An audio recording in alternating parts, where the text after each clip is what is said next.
Every day, he fixed luxury cars, Ferraris, Lamborghinis, Bentleys, Rolls-Royces. The owners would pull into his garage wearing designer watches worth more than most people's annual salaries.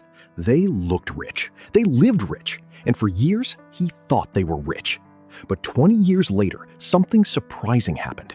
The mechanic who repaired their cars became wealthier than many of the people driving them. Not because he won the lottery, not because he invented some revolutionary company, not because he got lucky with cryptocurrency. He became wealthier because he understood one simple difference: the difference between buying liabilities and owning assets. This is the story of the mechanic who quietly built a fortune while everyone else was busy showing theirs off. And hidden inside his journey is one of the most important financial lessons you'll ever learn. Chapter 1: The Man in the Garage. In 1998, Michael was 30 years old. He worked 6 days a week in a small automotive repair shop. His hands were permanently stained with grease. His back hurt constantly, and every month felt like a battle just to pay the bills. The garage specialized in luxury European vehicles. That meant wealthy clients came through the doors every single day. Michael watched them closely. A businessman arrived in a brand new Mercedes. A real estate developer drove a Porsche. A celebrity occasionally showed up in a Ferrari. To Michael, they represented success. They were living the dream. The cars, the clothes, the lifestyle. Everything he wanted. Meanwhile, Michael drove a 12-year-old pickup truck with over 200,000 miles on it. The paint was faded, the seats were torn, the air conditioning barely worked.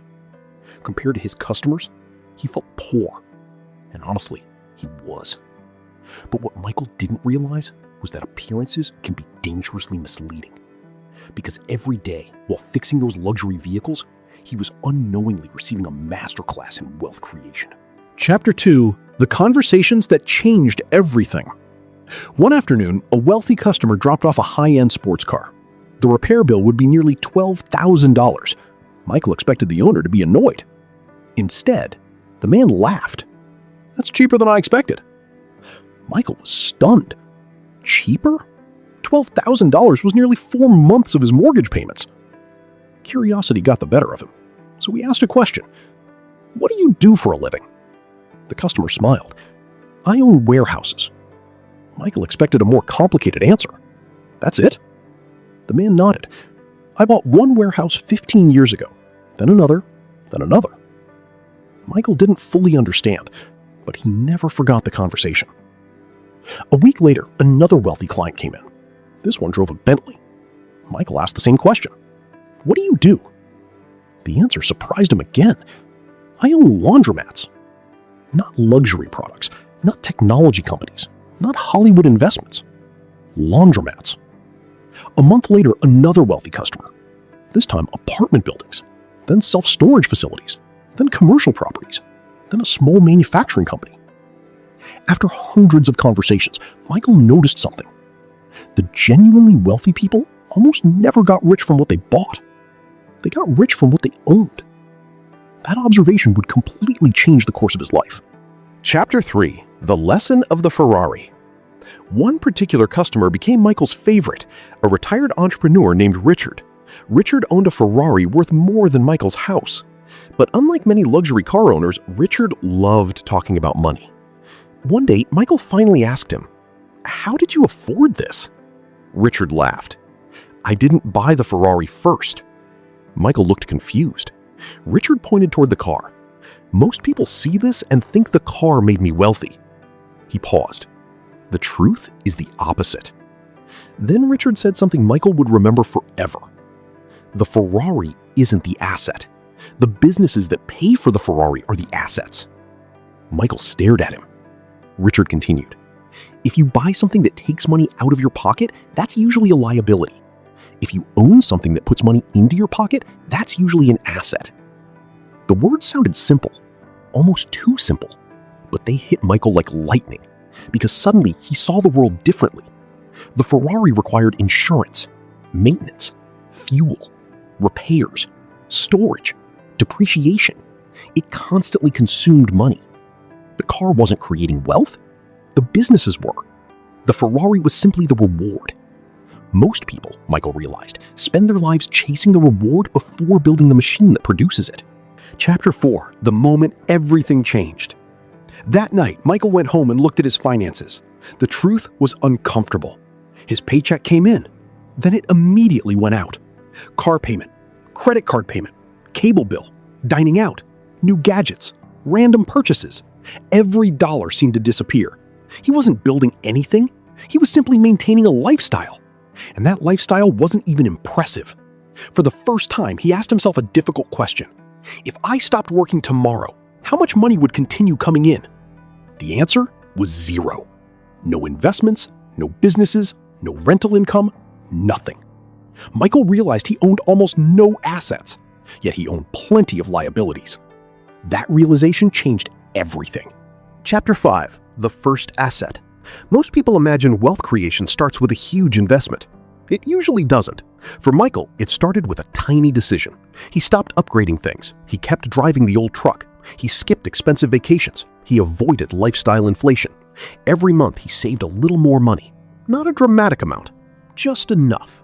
After 2 years, he accumulated his first meaningful pile of capital. Then he bought something he'd never owned before. Not a car, not a watch, not a bigger television. A small rental property. The property wasn't glamorous. It wasn't located in a trendy neighborhood. Nobody was impressed by it. But every month, something magical happened. A tenant paid rent. For the first time in his life, money arrived without requiring him to turn a wrench. The amount wasn't huge, but it changed how he thought. Because now he understood cash flow. Chapter 6. Discovering cash flow. Most people focus on income. Michael began focusing on cash flow. There's a difference. Income comes from working. Cash flow comes from ownership. If you stop working, income often stops, but cash flow can continue. Michael became obsessed with this concept. Every dollar he earned had a new job. Its mission was simple: buy more assets. Not more stuff, more assets. A year later, he bought another property, then another, then another. Each one generated a little more monthly cash flow. Individually, they didn't seem life-changing. Collectively, they became powerful because cash flow compounds, and compounding is one of the most misunderstood forces in finance. Small streams eventually become rivers. Chapter 7. The customers who looked rich. Meanwhile, something else happened. Michael continued servicing luxury cars, but now he saw their owners differently. Some were genuinely wealthy. Others were simply high earners. The distinction matters. A lot. One customer earned nearly $1 million annually, but he spent almost all of it. Massive house, luxury cars, designer everything, private schools, constant upgrades. His income was enormous. His wealth wasn't. Then there was another customer, an older man who drove a modest sedan. Nothing special. Most people wouldn't notice him, but Michael knew the truth.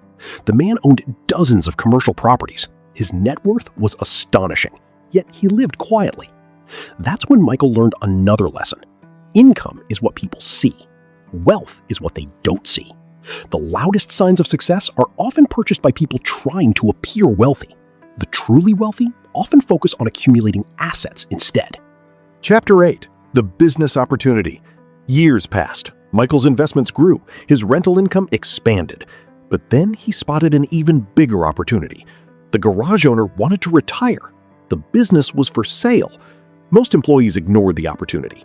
Michael couldn't. For nearly 15 years, he'd learned every aspect of the operation. He knew the customers, the suppliers, the systems, the finances. So he took a risk. He bought the shop. Not outright, he couldn't afford that, but he structured a deal. Part loan, part seller financing, part savings. Suddenly, Michael wasn't just repairing vehicles.